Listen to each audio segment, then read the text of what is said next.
आज सकृत स्वराज करुणेश केवल करता की जय। श्रीमंत करुणा सागर महाराज की जय। गुरु श्री शांतिदास महाराज की जय। હવે આગળ 24 ભજન મેલ્યા હતા મિક્સ, દરેક સંતોની મિક્સ વાણી હતી। એમાં મારા ભત્રીજો પ્રભુભાઈએ પછી વરીને મને આગ્રહ કર્યો કે કાકા તો આપણા ગુરુ મહારાજ છે, એમની ભજનાવલી છે, એમાંથી જેટલા હોય એટલા તમે મોબાઈલ પર મોકલો અને કંઈ સત્સંગ હોય તો એ મોકલો। ત્યારે ફરી એણે આગ્રહ કર્યો। પછી ગુરુ શ્રી શાંતિદાસજી મહારાજની ભજનાવલીમાંથી જે આગળ મેં ભજન મૂક્યા છે લગભગ 116 ટોટલ થયેલ છે। હવે આજે એક ગાયો અને ગોવાળિયાનું દ્રષ્ટાંત છેલ્લું છે। હવે આના પછી કોઈ સત્સંગમાં નહીં, કારણ કે પછી આખી રીંગ બનાવવાની છે મારે પ્રભુભાઈને। ગાયો અને ગોવાળિયાનો સત્સંગ અને સાર।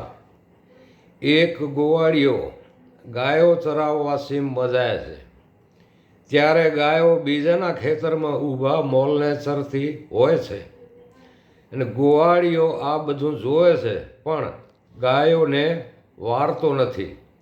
એટલામાં તો ખેતરનો માલિક આવી જાય છે। પછી ખેતર માલિક પોલીસ સ્ટેશન જઈને ફરિયાદ નોંધાવે છે। ત્યારે પોલીસ ગાયોને નહીં પણ ગોવાળિયાને પકડી લાવીને મારે છે અને નુકસાન પેટે દંડ વસૂલ કરે છે। હવે આનો સાર કહીએ છીએ, આપણા શરીરમાં જે ઇન્દ્રિયો છે તેને ગાયો જાણવી અને આત્માને ગોવાળિયો જાણવો। તેનો કંટ્રોલ ગાયો ઉપર ના રહ્યો એટલે એની સજા આત્માને જ ભોગવવી પડે છે। એમ આ જે અંદર 9 ઇન્દ્રિયો, 5 જ્ઞાન ઇન્દ્રિય, 4 અંતકરણ અને 12 કર્મ ઇન્દ્રિય, ભોગવટો તો 12 કર્મ ઇન્દ્રિયથી જ થાય છે ક્રમ, પણ ભોગવટો પછી બધાના 14 ભોગવો, 14 ગાયોનો સરવાળો થાય।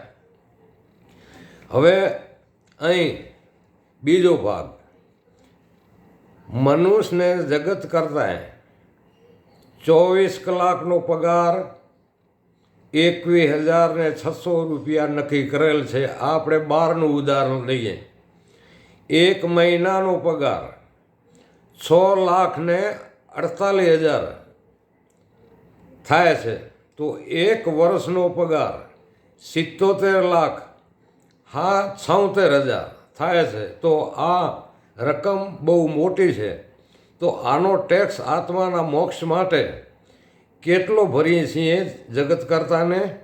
આટલી મોટી રકમ કરોડપતિ હોય કે લખપતિ હોય કે પછી રોડપતિ હોય, જગત કરતાંય કોઈથી અંતર ભેદ રાખ્યો નથી। પગાર એટલે શ્વાસા, આ સંતોનો હિસાબ છે। હવે અહીં અંકથી હિસાબ બતાવવામાં આવ્યો છે।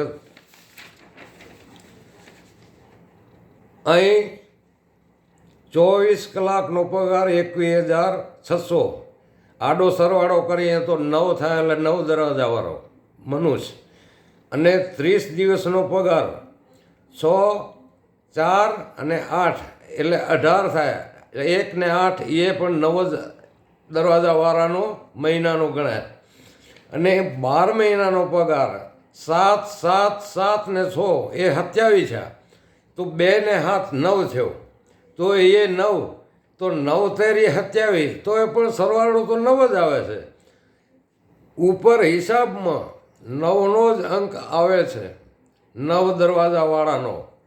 અને ગંગા સતીએ પણ કહ્યું છે પાનબાઈને કે વીજળીને ચમકારે મોતીડા પરવો પાનબાઈ, અચાનક અંધારા થશે। એમણે તો ઉંમર મનુષ્યની વીજળીના ચમકારા જેટલી જ ગણી છે। હવે અહીં સંત ને સુરા અને દાતારનું એક ઉદાહરણ દીધેલ છે એક કવિએ. અહીં સંત સુરા અને દાતાર એમની માતાઓને ધન્યવાદ છે.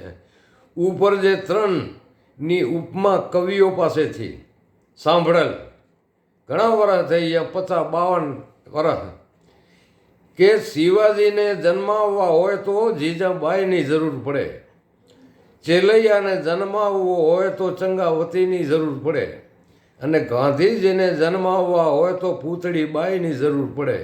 એમ ધરા વગર ધાન ના નીપજે, એમની માતાઓ એવી હતી. બસ આટલું આજે છેલ્લું. અને મારે ભત્રીજો થાય પ્રભુભાઈ, કોઈ પણ આણંદમાં જે કંઈ ભજન મૂક્યા છે એ ભાવિક ભાઈ જ એમણે પ્રભુભાઈ દરરોજ બે ચાર મોકલે છે એમના ગ્રુપમાં.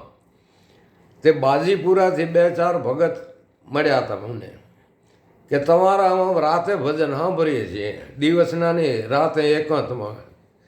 સારી વાત છે કીધું. આ તો હવે પ્રભુએ ભાઈએ મને આગ્રહ કર્યો એટલે મારે આ રીતે ભજન એમના મોબાઈલ પર મૂક્યા.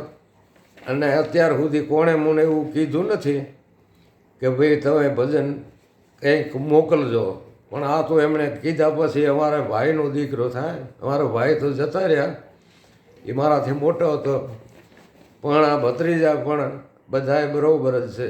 બોલો સતગુરુ શાંતિદાસ મહારાજ કી જય.